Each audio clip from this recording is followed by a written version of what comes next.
제 생일엔 요즘 누가 칠순 챙겨요. 돈도 없는 데라며 외면하던 며느리가 친정아버지 칠순엔 당당히 몰디브로 떠났습니다. 더 뼈아픈 건 그 여행비가 제가 몰래 보태준 카드빚에서 나왔다는 사실이었죠. 친정이랑 시댁은 급이 다르다는 말까지 덧붙였을 때 제 마음속 마지막 끈이 조용히 끊어졌습니다. 저는 당장 며느리의 정신머리를 고쳐줘야겠다고 생각했어요. 과연 제가 어떻게 며느리 정신머리를 고쳐줬는지 들어보시겠어요? 어디서 듣고 계시는지 댓글에 남겨주세요. 여러분의 일상이 궁금합니다. 구독과 좋아요 버튼 꾹 눌러주시면 여러분께 더 많은 사연을 전해드리는데 큰 힘이 됩니다. 안녕하세요. 저는 한정욱이라고 합니다. 올해 70이 되었어요. 평생을 검소하게 살면서 이 작은 아파트 한 채를 지켜왔습니다. 남편이 세상을 떠난 지도 벌써 10년이 넘었네요. 그 이후로는 아들 내외와 함께 살고 있어요. 70번째 생일이 다가오던 어느 가을날이었습니다. 창밖으로 단풍잎이 하나둘 떨어지는 모습을 바라보며 마음 한구석이 묘하게 설레더라고요. 다른 건 바라지도 않았어요.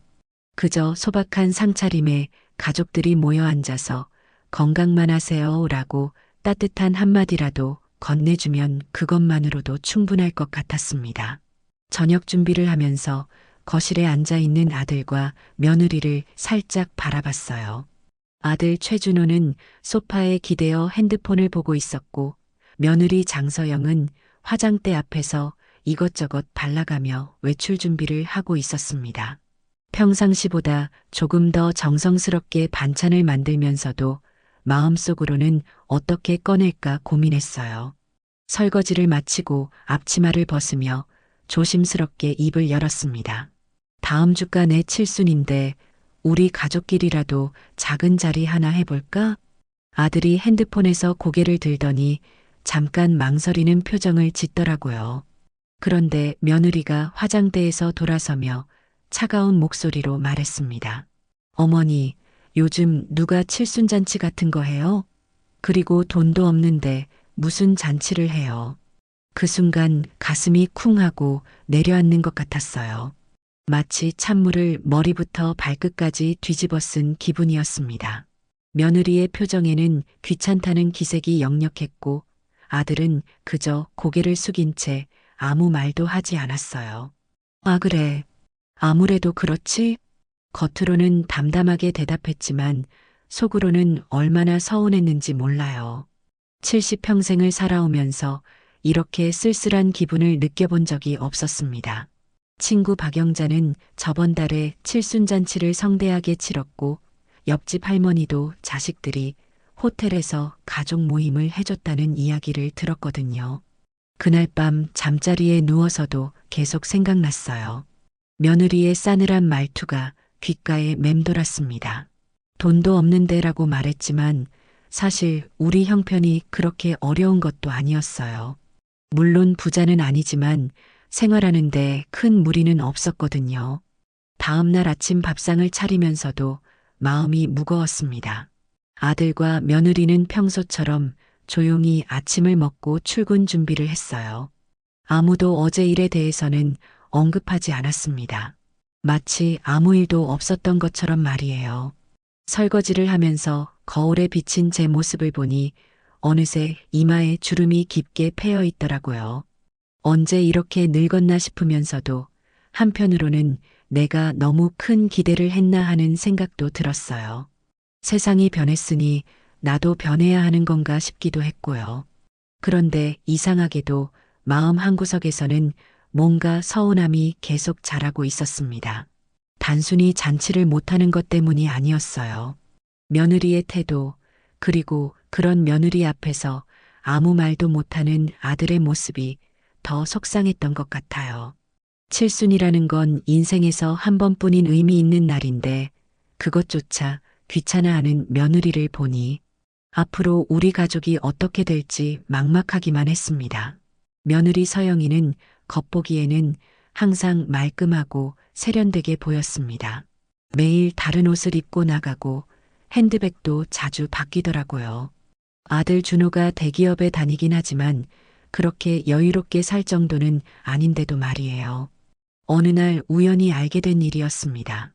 며느리가 화장실에 들어간 사이 핸드폰이 울리더라고요. 거실 테이블 위에 놓여진 핸드폰 화면에 KB카드라는 글자가 선명하게 보였어요. 그때부터 조금씩 눈치채기 시작했습니다. 며느리가 택배를 받는 횟수가 유난히 많았어요. 명품 브랜드 상자들이 현관에 쌓여 있는 모습을 자주 봤죠.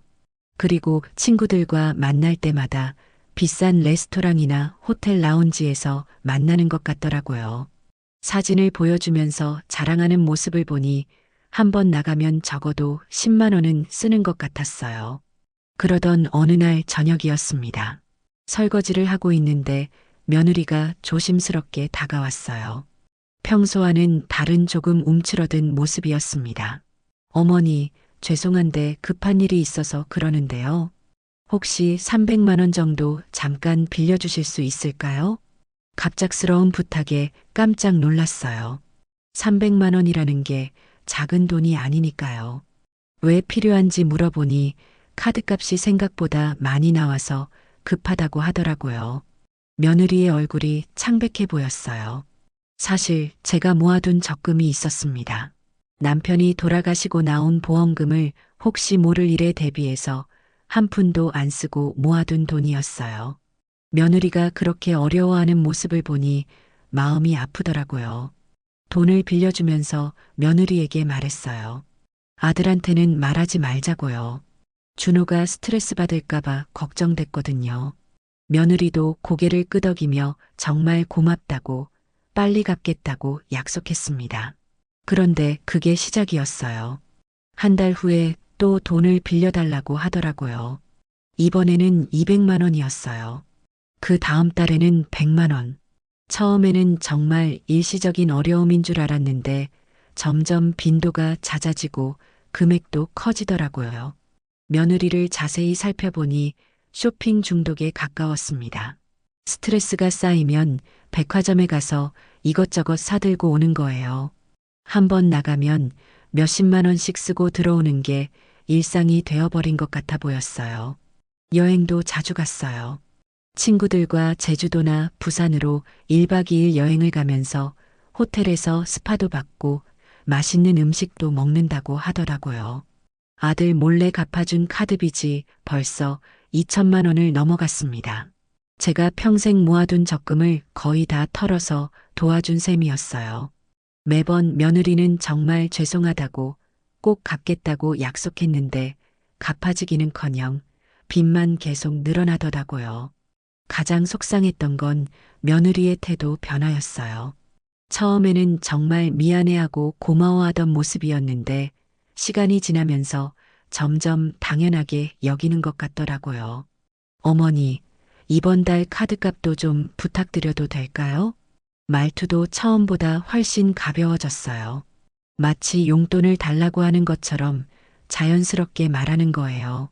그럴 때마다 가슴이 답답했지만 아들이 알게 되면 가정에 분란만 올까봐 말도 못했죠. 밤마다 잠이 안 와서 뒤척이는 날이 많아졌어요. 이대로 계속 도와주는 게 맞는 건지, 며느리가 정말 정신을 차릴 수 있을지 의문이 들기 시작했습니다. 제 통장 잔고는 점점 줄어들고 있는데 며느리의 씀씀이는 전혀 나아지지 않았거든요. 그런데도 아들 앞에서는 아무렇지 않은 척해야 했어요. 가족의 평화를 위해서라고 스스로를 달래면서 말이에요. 그런데 운명이란 게 참 무서운 것 같아요. 제가 그렇게 조심스럽게 숨겨온 일들이 한순간에 무너져 내릴 줄은 꿈에도 몰랐거든요. 그날은 평범한 화요일 오후였습니다. 점심 설거지를 마치고 부엌에서 저녁 반찬 준비를 하고 있었어요. 무와 배추를 손질하면서 오늘은 뭘 해먹을까 고민하고 있는데 거실에서 며느리의 목소리가 들렸습니다. 처음에는 별로 신경 쓰지 않았어요. 평소처럼 친구와 통화하는 줄 알았거든요. 그런데 점점 목소리가 커지더라고요. 흥분한 듯한 톤이었어요. 이번에 우리 아빠 칠순이라서 온 가족이 몰디브 가기로 했다니까. 그 순간 손에서 물을 떨어뜨릴 뻔했어요. 몰디브라고요? 며느리가 계속 떠들어대는 소리가 귀에 들어왔습니다. 맞아. 사흘 동안 리조트에서 지낼 거야. 아빠가 워낙 해외여행을 좋아하셔서 이번 기회에 제대로 모시고 가려고 해. 비행기표만 해도 한 사람당 200만 원 넘게 나왔어. 저는 그 자리에 굳어서 서 있었어요. 귀를 의심했습니다. 분명히 들었어요. 며느리 친정아버지 칠순의 온 가족이 몰디브 여행을 간다는 이야기를요. 제 칠순에는 돈도 없는데 무슨 잔치냐고 해놓고서는 차가운 목소리로 요즘 누가 칠순잔치 같은 걸 하냐고 말했던 며느리가 지금은 그렇게 신이 나서 친정아버지 칠순 여행 이야기를 하고 있는 거예요. 다리에 힘이 빠져서 부엌 의자에 주저앉았어요. 가슴이 쿵쾅쿵쾅 뛰어서 숨쉬기가 힘들 정도였습니다. 온몸이 부들부들 떨리더라고요. 며느리의 통화는 계속됐어요. 응, 남편도 완전 좋아해. 이런 기회가 언제 또 있겠어? 우리 아빠도 평생 몰디브는 처음이라고 하시면서 벌써부터 설레신다고 하셔. 저는 싱크대에 기대서서 눈물이 나오는 걸 참았어요. 같은 칠순인데 이렇게 차이가 날 수가 있나요? 며느리 친정아버지는 가족들과 함께 해외여행을 가는데 저는 집에서 조용히 지나가는 평범한 하루가 될 거라고 체념하고 있었던 거예요. 그런데 더 충격적인 건 그 다음 말이었어요. 아, 맞다. 이번에 카드로 결제할 건데 한도가 좀 부족해서 걱정이었거든. 근데 시어머니가 그동안 도와주셔서 여유가 생겼어. 정말 다행이지 뭐야. 그 말을 듣는 순간 머리가 하얘졌어요. 제가 그동안 아들 몰래 갚아준 그 돈으로 며느리가 카드 한도를 늘려서 친정아버지 칠순 여행비를 결제했다는 뜻이었어요. 제 돈으로 카드값 내라고 준 그 돈으로 말이에요. 그러면서 정작 저한테는 칠순잔치 한번 해달라는 말에 돈 없다고 차갑게 거절했던 거였죠. 부엌 바닥에 주저앉아서 울고 싶었어요. 이런 배신감을 느껴본 적이 없었습니다. 며느리가 그렇게 어려워할 때마다 마음 아파서 도와줬는데 그 도움으로 친정 식구들과는 호화로운 해외여행을 가면서 저한테는 그런 대우를 하다니요. 며느리 통화가 끝날 때까지 부엌에 앉아 있었어요. 다리에 힘이 하나도 안 들어가더라고요. 70년을 살면서 이렇게 속이 뒤틀리는 기분을 느껴본 적이 없었어요. 그날 저녁 아들이 퇴근해서 들어왔을 때도 아무렇지 않은 척했어요. 평소처럼 저녁상을 차리고 가족들과 함께 밥을 먹었습니다. 며느리는 아무 일 없다는 듯이 반찬이 맛있다며 먹더라고요. 식사가 끝난 뒤 거실에서 며느리가 아들에게 말하는 소리가 들렸습니다. 여보, 우리 아버지 칠순 여행 일정 확정됐어. 다음 주 금요일에 출발이야. 아들도 좋다고 오랜만에 가족여행이니까 재밌겠다고 대답했어요. 그 모습을 보면서 제 마음은 더욱 쓰라렸습니다. 아들도 며느리 친정 일에는 그렇게 적극적이면서 제 칠순에 대해서는 왜 아무 말도 안 했을까요? 그날 밤 잠들기 전까지 계속 생각했어요. 이게 정말 현실인가 싶었습니다. 제가 너무 순진했던 건가요? 며느리가 저를 이용만 하고 있었던 건가요? 가슴속에서 뭔가 타들어가는 것 같았어요. 분노보다는 깊은 실망감이 더 컸습니다. 가족이라고 생각했는데 결국 저는 그저 필요할 때만 이용당하는 존재였던 거네요. 그 생각이 머릿속에서 떠나지 않아서 며칠 동안 제대로 잠을 잘 수가 없었어요. 다음 날 아침 아들이 출근 준비를 하고 있을 때 더 이상 참을 수가 없었습니다. 속에서 계속 뭔가가 끓어오르는 것 같았어요. 이대로 모른 척하고 넘어갈 수는 없겠더라고요. 아들이 넥타이를 메고 있을 때 조심스럽게 물어봤어요. 준호야, 너희 정말 서영이 아버지 칠순에 해외여행을 간다는 거야? 아들이 넥타이 매던 손을 멈추고 저를 바라봤어요. 잠깐 당황하는 기색이 보였습니다.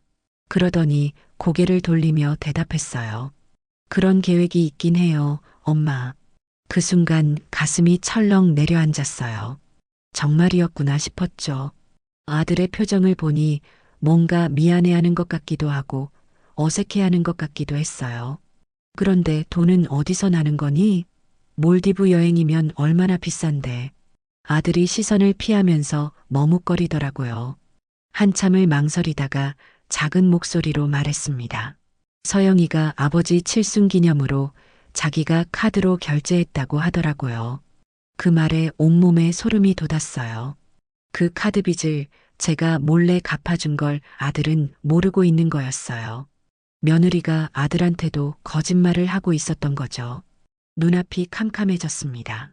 제가 그동안 얼마나 바보같이 당하고 있었는지 깨달았죠. 며느리는 저한테서 돈을 받아서 카드 빚을 정리하고 그걸로 카드 한도를 늘려서 친정 식구들과 해외여행을 가는 거였어요. 아들은 아직도 상황을 제대로 파악하지 못하고 있었어요. 그냥 아내가 카드를 좀 많이 써서 여행비가 마련됐다고 생각하고 있는 거죠.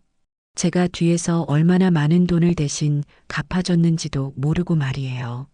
그날 하루 종일 마음이 복잡했어요. 화가 나면서도 한편으로는 아들이 불쌍하기도 했어요. 자기 아내가 시어머니를 이용해서 돈을 뜯어내고 있다는 걸 모르고 있으니까요. 저녁에 며느리가 평소처럼 화장대 앞에 앉아서 스킨케어를 하고 있더라고요. 그 모습을 보니 더욱 화가 치밀었어요. 제 돈으로 친정 식구들과 호화 여행을 가면서 아무렇지도 않은 표정을 짓고 있는 거예요. 며느리 앞에서는 차마 따져 물을 용기가 나지 않았어요. 괜히 집안 분위기만 험악해질 것 같았거든요. 그래서 그냥 속으로만 삭혔습니다. 그런데 그날 밤 잠들기 전에 문득 든 생각이 있었어요. 이대로 계속 당하고만 살 수는 없겠다는 생각이었죠. 며느리가 저를 호구로 보고 있다는 게 너무나 명백했거든요. 제 칠순에는 돈 없다고 하면서 친정아버지 칠순에는 해외여행을 가다니요. 그것도 제가 대신 갚아준 카드빚 덕분에 말이에요. 이런 모순이 어디 있겠어요? 그때부터 며느리를 보는 제 눈이 달라졌어요. 예전에는 그래도 우리 가족이니까 어려우면 도와줘야 한다고 생각했는데 이제는 완전히 다른 사람으로 보이더라고요. 며칠이 지나면서 속에서 끓어오르는 분노를 더 이상 참을 수가 없었어요. 이대로 조용히 넘어갈 수는 없겠다는 생각이 들었습니다. 그날은 토요일 오후였어요. 아들은 회사 동호회 모임에 나가고 집에는 저와 며느리만 있었습니다. 며느리는 거실 소파에 앉아서 핸드폰으로 몰디브 여행 준비를 하고 있더라고요. 여행용품을 인터넷 쇼핑몰에서 주문하는 모습이었어요. 저는 부엌에서 차를 한 잔 우려서 며느리 앞에 놓아줬어요. 그리고 조심스럽게 입을 열었습니다. 가슴이 두근거렸지만 이번에는 꼭 말해야겠다고 마음먹었거든요. 서영아, 우리 이야기 좀 할까? 며느리가 핸드폰에서 고개를 들어 저를 바라봤어요. 뭔가 이상하다는 표정이었죠. 네, 어머니. 무슨 일이세요? 저는 깊게 숨을 쉬고 천천히 말했어요. 친정아버지 칠순에 해외여행 간다면서? 그런데 내 칠순에는 왜 돈 없다고 했니? 그 순간 며느리의 표정이 살짝 굳어지는 걸 봤어요. 잠깐 당황하는 기색을 보이더니 곧 평소의 표정으로 돌아왔습니다. 아, 그거요? 어머니, 상황이 다르잖아요. 저희 친정은 온 가족이 함께 가는 거고 아버지가 워낙 여행을 좋아하셔서요. 며느리의 대답에 더욱 화가 치밀었어요. 상황이 다르다고요? 똑같은 칠순인데 뭐가 다르다는 건가요? 그럼 내가 여행을 싫어한다고 생각해서 그런 거야? 나도 칠순은 처음인데 뭔가 의미 있게 보내고 싶을 수도 있는 거 아니야? 며느리가 한숨을 쉬더라고요. 그러더니 제가 예상하지 못한 말을 했어요. 어머니, 솔직히 말씀드릴게요. 저희 집안하고 어머니는 좀 급이 다른 것 같아요. 저희는 체면이 있잖아요. 그 말을 듣는 순간 머리가 하얘졌어요. 급이 다르다고요? 체면이 있다고요? 제가 지금까지 들어본 말 중에서 가장 충격적인 말이었어요. 손이 부들부들 떨렸습니다. 70년을 살면서 이런 모욕을 당해본 적이 없었거든요. 며느리가 저를 그렇게 생각하고 있었다니 믿을 수가 없었어요. 급이 다르다고? 그럼 그동안 네가 카드빚 갚으려고 나한테 빌린 그 돈들은 뭐야? 며느리의 얼굴이 순간 창백해졌어요. 잠깐 말을 잇지 못하더니 이내 태연한 척했어요. 그건 일시적으로 어려워서 부탁드린 거잖아요. 어머니도 흔쾌히 도와주셨고요. 2천만 원이 넘는 돈을 일시적이라고 하는 며느리를 보고 있자니 기가 찼습니다. 그 돈을 갚기는커녕 더 빌려달라고만 하면서 일시적이라고 하다니요. 며느리가 짜증스러운 표정을 지었어요. 들켰으니까 이제 본색을 드러내기 시작한 거죠. 어머니, 저도 힘들어서 그런 거예요. 요즘 물가도 오르고 살기 어려워서요. 어머니는 집도 있고 연금도 나오시잖아요. 연금이라고 해도 한 달에 겨우 30만 원 남짓한 돈이었어요. 그것도 생활비로 다 나가고 나면 남는 게 거의 없었죠. 제가 며느리를 도와준 건 평생 모아둔 적금을 털어서 한 일이었는데 며느리는 그걸 당연하게 생각하고 있었던 거예요. 그날의 대화가 끝날 때까지 저는 계속 떨고 있었어요. 분노와 실망감이 뒤섞인 복잡한 감정이었습니다. 며느리가 저를 그런 식으로 생각하고 있다는 게 너무 충격적이었습니다. 며느리는 마지막에 이런 말까지 했어요. 어머니, 시대가 바뀌었어요. 요즘은 각자 살기 바쁜 세상이잖아요. 너무 옛날 생각만 하지 마세요. 그 말을 들으면서 정말 화가 머리끝까지 치밀었어요. 제가 옛날 사람이라서 며느리를 도와주는 게 당연하다고 생각하고 있다는 뜻이잖아요. 그날 밤 잠자리에 누워서도 며느리의 말이 계속 맴돌았어요. 급이 다르다는 말, 체면이 있다는 말, 그리고 각자 살기 바쁜 세상이라는 말까지 모든 말이 저를 무시하는 내용이었죠. 며느리가 제게 받은 도움은 벌써 잊어버리고 이제는 저를 무시하기까지 하는 거예요. 친정아버지 칠순에는 온 가족이 해외여행을 가면서 말이에요. 그 순간 마음속에서 뭔가 딱 하고 끊어지는 소리가 났어요. 참아왔던 모든 인내심이 한계에 달한 것 같았습니다. 이제는 더 이상 며느리의 이런 행동을 참고 넘어갈 수 없겠다는 생각이 들었어요. 며느리가 저를 그렇게 생각한다면 저도 이제는 다르게 행동해야겠다고 마음먹었습니다. 더 이상 당하고만 살 수는 없었거든요. 그런데 며느리는 여전히 아무렇지도 않은 듯 여행 준비를 계속하고 있었어요. 출국 전날 밤 며느리는 거실 바닥에 큰 캐리어를 펼쳐놓고 짐을 싸고 있었습니다. 새로 산 비키니며 원피스며 온갖 옷가지들을 정성스럽게 개어서 넣더라고요. 그 모습을 보니 가슴속이 더욱 답답해졌어요. 그 와중에도 며느리는 신이 나서 아들에게 말하고 있었어요. 여보, 몰디브 날씨 진짜 좋대. 우리 아버지도 벌써부터 설레신다고 하셔. 아들도 기대된다면서 웃고 있더라고요. 그 모습을 보면서 저는 더욱 서글펐습니다.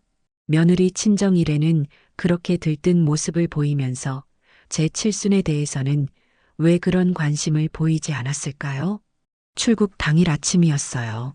며느리는 일찍 일어나서 화장을 하고 여행용 옷으로 갈아입었습니다. 평소보다 훨씬 화려하게 차려입은 모습이었어요. 새로 산 명품 가방도 메고 있었고요. 공항으로 가는 택시를 기다리면서 며느리가 저한테 말했어요. 마치 아무 일도 없었던 것처럼 밝은 목소리였습니다. 어머니, 저희 다녀올게요. 그 순간 저는 차갑게 바라볼 수밖에 없었어요.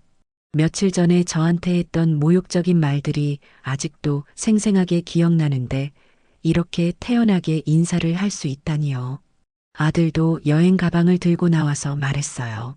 엄마, 저희 없는 동안 잘 지내고 계세요. 선물 사올게요. 잘 지내라고요? 선물을 사온다고요?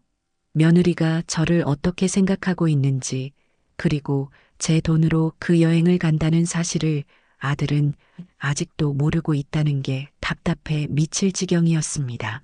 택시가 도착해서 아들과 며느리가 캐리어를 끌고 나갔어요. 며느리는 마지막에 손을 흔들면서 웃고 있었습니다. 그런데 그 웃음이 저한테는 비웃음으로 보였어요. 집에 혼자 남겨진 후 정말 허무했어요. 텅 빈 집안에서 제가 얼마나 바보같이 당해왔는지 다시 한번 깨달았거든요. 그날 오후에 여행 사진들이 카카오톡 사진으로 전해졌어요. 며느리가 공항에서 찍은 사진부터 시작해서 비행기 안에서 찍은 셀카까지 다양했죠.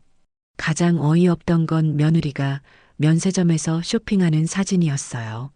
명품 매장에서 가방을 들고 포즈를 취한 사진 밑에는 이런 글이 적혀 있었습니다. 아버지 칠순 기념으로 온 가족이 선물 하나씩? 이런 기회가 언제 또 있겠어요? 그 사진을 보는 순간 피가 거꾸로 솟는 것 같았어요. 면세점에서 명품을 사는 것도 모자라서 온 가족이 선물을 하나씩 산다고 자랑하고 있는 거예요. 그것도 제가 대신 갚아준 카드빚 덕분에 말이에요. 저녁에는 몰디브 리조트에 도착한 사진들이 올라왔어요. 푸른 바다를 배경으로 찍은 가족 사진에서 며느리는 환하게 웃고 있었습니다. 새로 산 비키니를 입고 포즈를 취한 사진도 있었고요. 사진 밑에 적힌 글을 보니 더욱 화가 났어요. 아버지 칠순 기념으로 이런 천국 같은 곳에 와서 힐링하는 중. 역시 가족여행이 최고. 가족여행이 최고라고요? 애초에 저는 가족이 아니란 말이겠죠. 제 칠순에는 가족여행은커녕 집에서 조용히 보내라고 했으면서 친정아버지 칠순에는 이런 호화여행을 가다니요. 그날 밤 잠을 제대로 잘 수가 없었어요. 며느리의 웃는 얼굴이 계속 떠올랐거든요. 그 웃음 뒤에 숨겨진 계산적인 마음을 이제는 너무나 잘 알 수 있었어요. 둘째 날에도 사진들이 계속 올라왔어요. 스노클링하는 사진, 리조트 레스토랑에서 고급 요리를 먹는 사진, 스파를 받는 사진까지 다양했습니다. 모든 사진마다 행복해 보이는 모습들이었어요. 특히 며느리가 리조트에서 칵테일을 마시며 찍은 사진을 보니 정말 화가 치밀었어요. 사진 밑에 적힌 글은 이랬거든요. 진짜 인생 여행. 이런 럭셔리한 경험은 처음. 럭셔리한 경험이라고요? 제 돈으로 하는 럭셔리한 경험 말인가요? 그러면서도 제가 칠순잔치 한번 해달라고 했을 때는 돈 없다고 차갑게 거절했던 며느리가 지금은 그런 글을 쓰고 있는 거예요. 그 모든 사진들을 보면서 제 마음속에는 복수심이 자라나기 시작했어요. 이대로 넘어갈 수는 없겠다는 생각이 점점 더 강해졌습니다. 며느리가 몰디브에서 호화로운 시간을 보내는 동안 저는 집에서 혼자 계획을 세우고 있었어요. 그동안 제가 너무 착하게만 살았나 봐요. 며느리가 어려워할 때마다 마음 아파서 도와줬는데 그 도움을 받으면서도 저를 무시하고 이용만 하다니요. 이제는 제가 변해야 할 때라는 생각이 들었어요. 먼저 결심한 게 있었습니다. 더 이상 며느리의 카드빚을 갚아주지 않겠다는 거였어요.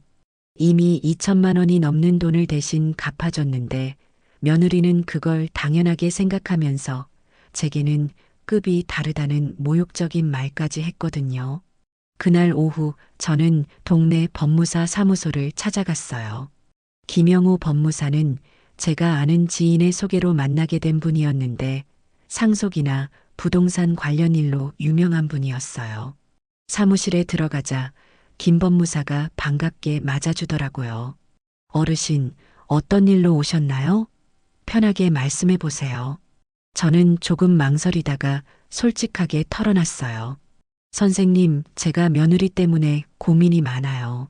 그동안 며느리가 어려워할 때마다 카드빚을 대신 갚아줬는데 이제는 저를 우습게 보는 것 같아요. 제 재산이 며느리한테 한 푼도 넘어가지 않게 하고 싶은데 어떤 방법이 있을까요? 김 법무사가 고개를 끄덕이며 심각한 표정으로 들어주었어요. 그러더니 차근차근 설명해 주기 시작했습니다. 어르신 상황을 보니 주택연금 가입이 가장 확실한 방법일 것 같습니다. 주택을 담보로 매월 연금을 받는 제도인데 가입하시면 집이 주택공사 소유로 넘어가게 됩니다.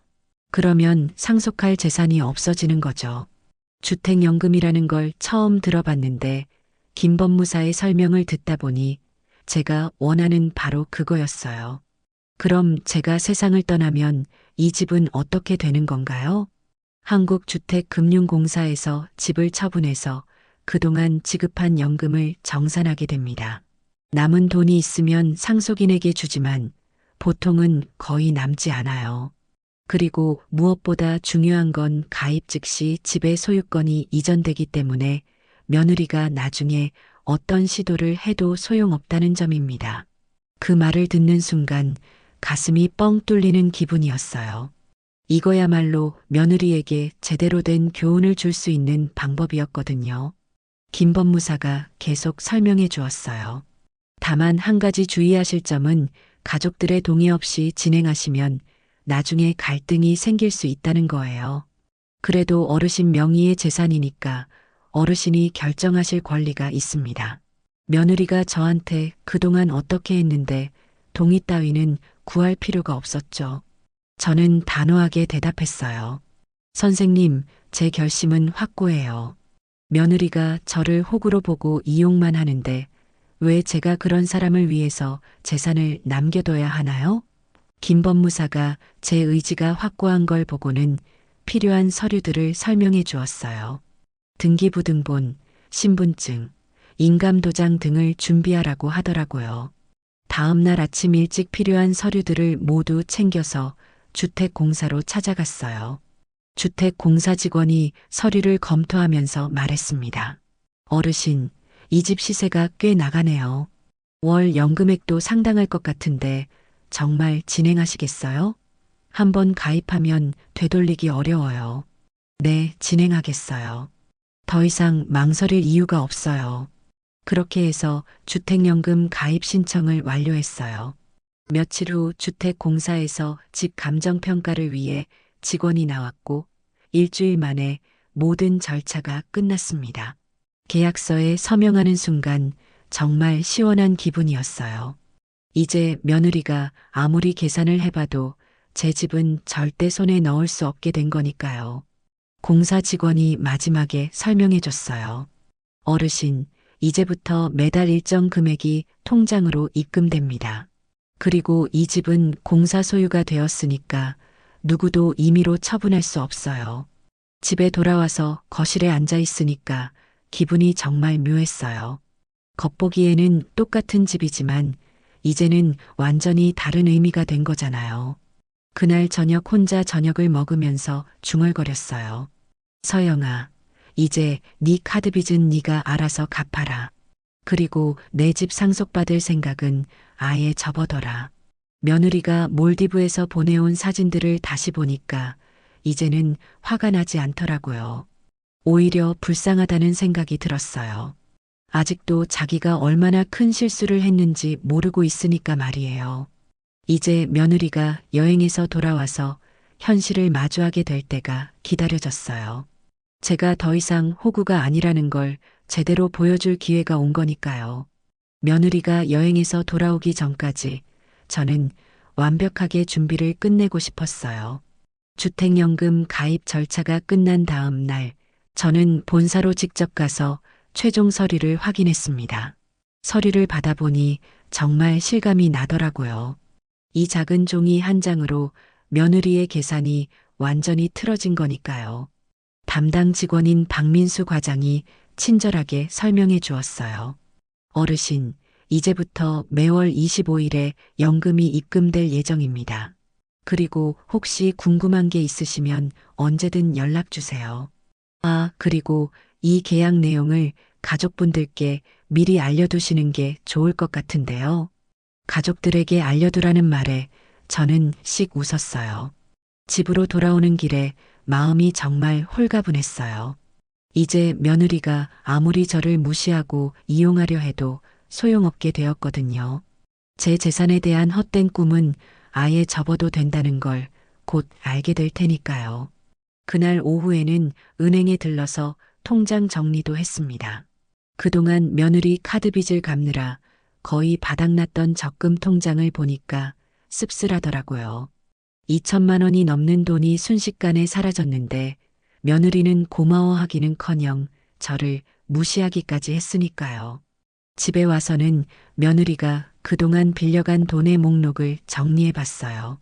수첩에 하나씩 적어보니까 정말 어마어마한 금액이었습니다. 100만 원부터 시작해서 300만 원, 500만 원까지 점점 금액이 커졌어요. 그 목록을 보면서 속으로 중얼거렸어요. 서영아, 내가 그동안 나한테서 받은 돈이 이렇게 많은데도 나를 무시했구나. 이제는 한 푼도 더 받을 수 없다는 걸 곧 알게 될 거야. 저녁을 혼자 먹으면서도 계속 생각했어요. 며느리가 여행에서 돌아와서 다시 카드빚 때문에 어려워하면 어떻게 될까요? 아마 또 저한테 와서 도와달라고 할 거예요. 그때가 바로 제가 모든 걸 밝힐 때죠. 그런데 한 가지 걱정되는 게 있었어요. 아들 준호의 반응이었거든요. 아들은 아직도 며느리가 어떤 사람인지 제대로 모르고 있어요. 자기 아내가 저를 그렇게 무시하고 이용하고 있다는 걸 알면 얼마나 충격받을까 싶었죠. 그래도 이제는 아들도 현실을 알아야 할 때라고 생각했어요. 며느리가 얼마나 계산적이고 이기적인 사람인지 말이에요. 다음 날 아침 저는 동네 슈퍼에 장을 보러 갔어요. 슈퍼 사장인 김정순 아주머니가 반갑게 인사하더라고요. 어머님, 며느리분이랑 아드님은 여행 가신 거예요? 요즘 집에 혼자 계시는 것 같던데요. 네, 며느리 친정아버지 칠순이라서 몰디브로 가족여행 갔어요. 와, 몰디브라니 정말 좋겠네요. 요즘 젊은 분들은 부모님께 정말 잘하시는 것 같아요. 그 말을 듣는 순간 씁쓸한 웃음이 나왔어요. 며느리가 친정아버지한테는 잘하는 게 맞죠. 그런데 시어머니인 저한테는 어떻게 했는지 김 사장님은 모르시겠죠. 라며 속으로 말해보았습니다. 집으로 돌아와서는 며느리가 보낸 여행 사진들을 다시 봤어요. 이제는 화가 나기보다는 오히려 안쓰러웠어요. 저렇게 신이 나서 돈을 쓰고 있는데 앞으로 그 카드빚을 어떻게 갚을 생각인지 모르겠더라고요. 그날 저녁 잠자리에 들기 전에 거실에 앉아서 조용히 생각해 봤어요. 이제 며느리가 돌아와서 현실을 마주하게 될 때가 기다려졌어요. 그동안 저를 무시하고 이용만 했던 대가를 톡톡히 치르게 될 테니까요. 창밖을 바라보니까 달이 참 밝더라고요. 마치 제 마음처럼 환하게 빛나고 있는 것 같았어요.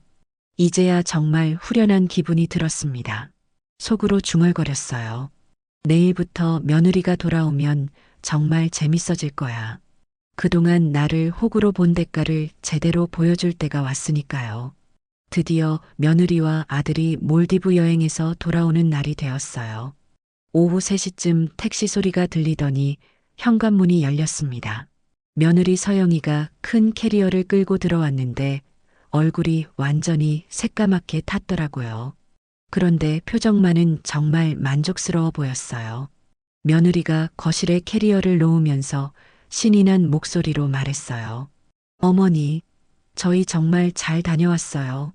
몰디브가 이렇게 아름다운 곳인지 몰랐어요. 진짜 평생 잊을 수 없는 여행이었어요.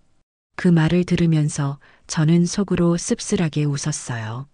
평생 잊을 수 없는 여행이라고요? 제 돈으로 다녀온 여행이니까 정말 잊을 수 없겠죠. 아들 준호도 뒤따라 들어와서는 여행 가방을 내려놓으며 말했습니다. 엄마, 저희 없는 동안 많이 외로우셨죠? 정말 꿈 같은 시간이었어요. 장인어른도 너무 좋아하셔서 계속 웃으시더라고요. 저는 태연하게 웃으면서 대답했어요. 그래, 잘 다녀왔구나. 많이 힘들었겠다. 며느리가 캐리어를 열면서 흥분해서 이야기하기 시작했어요. 어머니, 정말 대단했어요. 물이 이렇게 맑을 수가 있나 싶을 정도로 투명하고 예뻤어요. 그리고 리조트 음식도 정말 맛있었고, 스파도 받고, 스노클링도 하고, 정말 다 해봤어요. 며느리의 말투에서 완전한 만족감이 느껴졌죠. 그 모습을 보니까 더욱 화가 치밀더라고요. 제 칠순에는 그렇게 차갑게 거절해놓고 친정아버지 칠순에는 이렇게 호화로운 여행을 다녀와서 자랑하고 있으니까요. 며느리가 쇼핑백을 꺼내면서 계속 떠들었어요. 아, 맞다. 어머니 선물도 사왔어요. 몰디브 특산품인 코코넛 오일이랑 차 같은 거예요. 면세점에서 이것저것 많이 샀는데 정말 좋은 것들만 골라왔어요. 선물이라고 내놓은 걸 보니까 겨우 몇만 원짜리 소품들이더라고요. 몇 천만 원짜리 여행을 다녀와서 저한테는 이런 걸 선물이라고 주는 거예요. 그래, 고맙다. 수고했겠다. 아들도 옆에서 덧붙였어요. 엄마, 저희가 찍은 사진들 보여드릴게요. 정말 아름다운 곳이에요. 온 가족이 함께해서 더욱 의미 있는 시간이었어요. 의미 있는 시간이라는 말에 가슴이 답답해졌어요. 그럼 제 칠순은 의미 없는 시간이란 말인가요? 같은 칠순인데 왜 이렇게 차이를 두는 건지 정말 이해할 수가 없었습니다. 며느리가 핸드폰으로 사진들을 보여주면서 신이 나서 설명했어요. 어머니, 이 사진 보세요. 저희가 선색 크루즈 탄 거예요. 바다 위에서 보는 석양이 정말 환상적이었어요.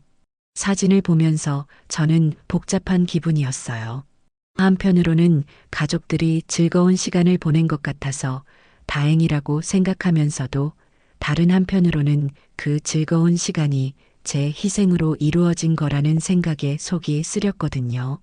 그날 저녁 식사 시간에도 며느리와 아들은 계속 여행 이야기만 했어요.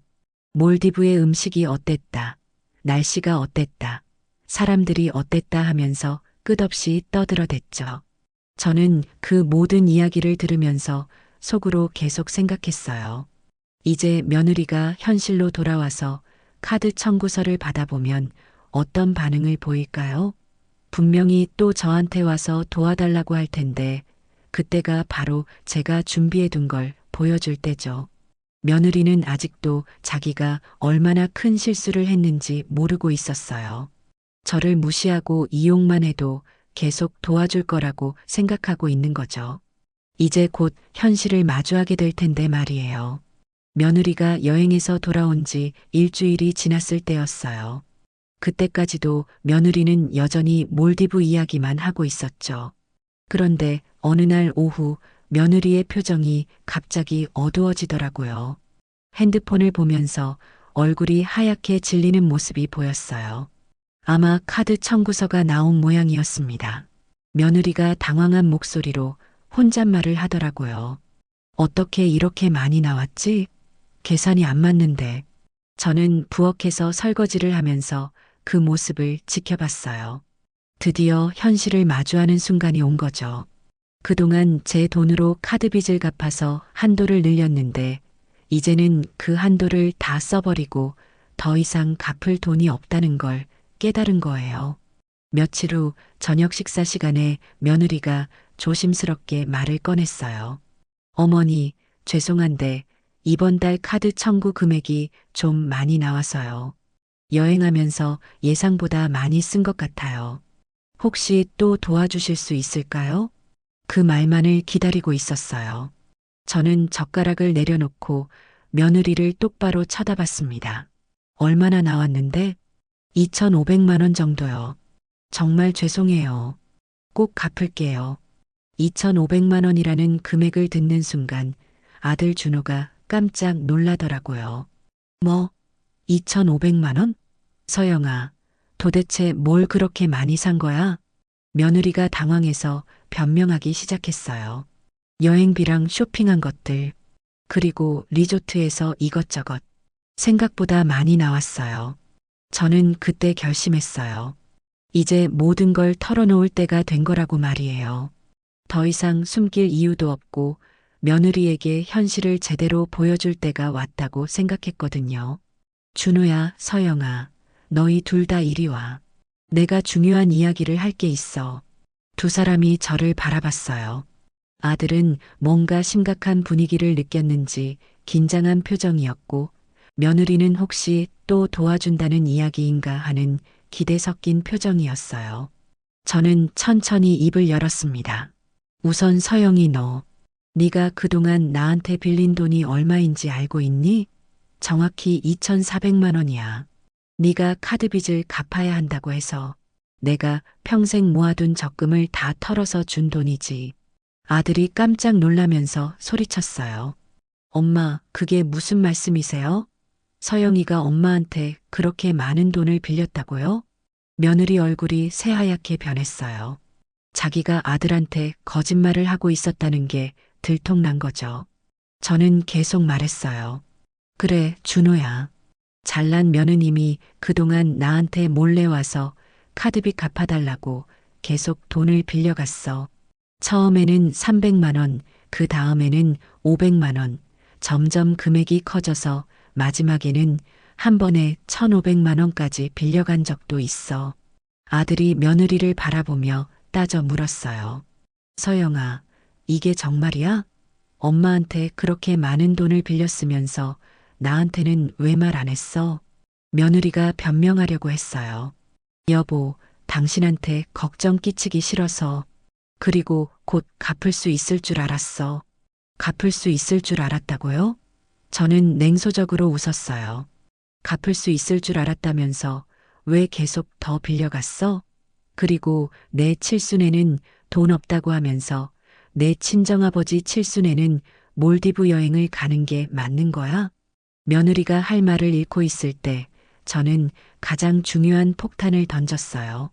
그리고 너희 둘 다 잘 들어도 내가 이미 이 집을 주택연금에 가입시켰어. 이제 이 집은 내 것도 아니다. 아들과 며느리가 동시에 놀란 표정을 지었어요. 엄마, 그게 무슨 말씀이세요? 내가 이 집을 담보로 맡기고 매달 연금을 받는 거야. 그리고 내가 세상을 떠나면 이 집은 공사에서 처분해서 그동안 받은 연금을 정산하는 거지. 다시 말해서 너희한테 상속할 집은 이제 없다는 뜻이야. 며느리가 비명을 질렀어요. 어머니, 그럼 저희는 어떡해요? 이 집이 없으면 어디서 살아요?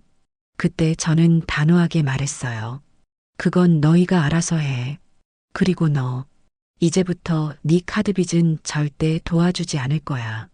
그동안 내가 호구였다고 생각했겠지만 이제는 아니야. 며느리가 울먹이는 소리로 말했어요. 어머니, 제가 잘못했어요. 다시 기회를 주세요. 정말 정신 차리고 살게요. 저는 그 말에 차갑게 대답했어요. 기회? 이미 수없이 많은 기회를 줬는데 내가 어떻게 했어? 나를 무시하고 이용만 했잖아. 이젠 너무 늦었다. 당장 이 집에서 나가. 그날 밤 집안이 완전히 뒤바뀌었어요. 그동안 숨겨왔던 모든 진실이 드러나면서 모든 게 달라진 거죠.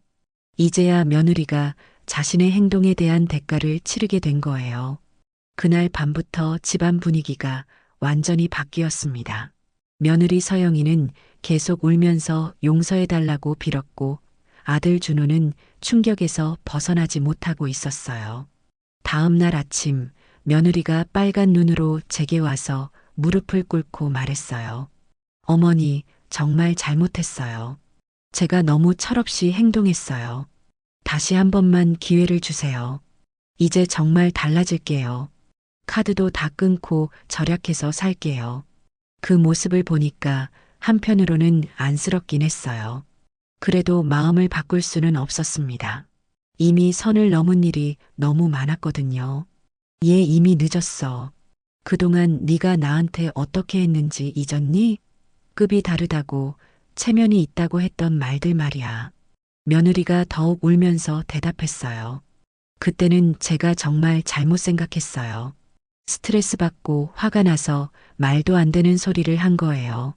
어머니가 그동안 얼마나 도와주셨는데 제가 그런 말을 했겠어요. 아들도 옆에서 저를 설득하려고 했어요. 엄마, 서영이도 반성하고 있으니까 한 번만 더 봐주세요. 저도 앞으로 더 잘 관리할게요. 저는 단호하게 고개를 저었어요. 이미 결정한 일이었거든요. 안 돼. 이미 주택연금 계약도 끝났고 내 마음도 정해졌어. 너희는 이제 나가서 독립해서 살아야 해. 그날부터 며느리와 아들은 급하게 새로운 집을 구하기 시작했어요. 그런데 문제가 하나둘씩 드러나기 시작했습니다. 며느리의 카드빚이 워낙 많아서 전세 대출을 받을 수가 없었던 거예요. 일주일 후 며느리가 절망적인 표정으로 말했어요. 어머니, 저희가 갈 곳이 없어요. 은행에서 대출도 안 해주고 전세금도 마련할 수가 없어요. 제 신용도가 너무 낮아져서 아무것도 할 수가 없어요. 그때서야 며느리가 자신의 상황이 얼마나 심각한지 깨달은 것 같았어요. 그동안 저한테 기대서 카드빚을 갚아왔는데 이제는 그것도 불가능해진 거죠. 아들도 회사에서 돈을 빌려보려고 했는데 쉽지 않았어요. 결국 며느리 친정에 도움을 요청하게 되었죠. 며칠 후 며느리가 울면서 돌아왔어요. 저희 엄마 아빠한테 사정했는데 절대 안 도와준다고 해요. 그동안 몰디브 여행으로도 돈을 많이 썼는데 이제 와서 또 도와달라고 하니까 화를 내시면서 자기들도 힘들다고 하세요. 저는 그 말을 들으면서 씁쓸하게 웃었어요. 며느리 친정에서도 결국 등을 돌린 거였어요. 몰디브 여행 갈 때는 그렇게 좋아하더니 정작 어려울 때는 모른 척하는 거죠. 결국 아들과 며느리는 임시로 고시원을 구해서 들어갔어요. 그동안 넓은 아파트에서 살던 사람들이 작은 고시원 방 하나에서 생활하게 된 거죠. 한 달 후쯤 아들이 혼자 저를 찾아왔어요. 얼굴이 많이 야윈 모습이었습니다. 엄마, 정말 죄송해요. 제가 마누라를 제대로 관리하지 못해서 이런 일이 벌어졌어요. 이제라도 되돌릴 방법이 없을까요? 아들의 후회하는 모습을 보니까 마음이 아팠어요. 그래도 이미 돌이킬 수 없는 일이었죠. 준호야, 이제 현실을 받아들여야 해. 네 마누라가 어떤 사람인지 이제 알았잖아. 앞으로는 네가 책임지고 살아가야 해. 아들이 고개를 끄덕이면서 말했어요. 네, 엄마. 정말 늦게나마 깨달았어요. 서영이가 엄마한테 얼마나 큰 상처를 드렸는지 이제 알겠어요. 며느리의 카드빚은 점점 더 쌓여가고 있었어요. 최저 생계비도 겨우 마련할 정도로 어려워졌다고 들었습니다. 그동안 명품과 호화로운 생활에 익숙했던 며느리가 이제는 마트에서 할인 상품만 골라서 사는 신세가 되었더라고요. 친구들한테도 연락이 끊어졌다고 해요. 그동안 비싼 곳에서만 만나던 친구들이 며느리 사정을 알고 나서는 만나주지 않는다는 거예요. 저는 그 소식들을 들으면서 복잡한 기분이었어요. 한편으로는 며느리가 대가를 치르고 있다는 생각에 속이 시원하기도 했고, 다른 한편으로는 아들까지 고생하고 있다는 게 마음 아프기도 했어요. 그래도 제 결정을 후회하지는 않았습니다. 이제야 며느리가 현실을 제대로 보게 된 거니까요. 그로부터 6개월이 지났습니다. 그동안 참 많은 일들이 있었어요. 어느 가을 오후 창가에 앉아서 단풍이 물드는 모습을 바라보고 있는데 마음이 정말 평온했습니다. 주택연금 덕분에 매달 연금도 받고 있고 무엇보다 더 이상 며느리 때문에 스트레스 받지 않아도 되니까 이렇게 여유로운 기분이 드는 거겠죠. 매달 25일에 통장으로 들어오는 연금을 보면서 속으로 중얼거렸어요. 정말 잘한 선택이었구나. 이제 내 노후는 안정적이고 며느리한테 휘둘리지도 않아. 그때 현관벨이 울렸어요. 문을 열어보니 아들 준호가 서 있었습니다.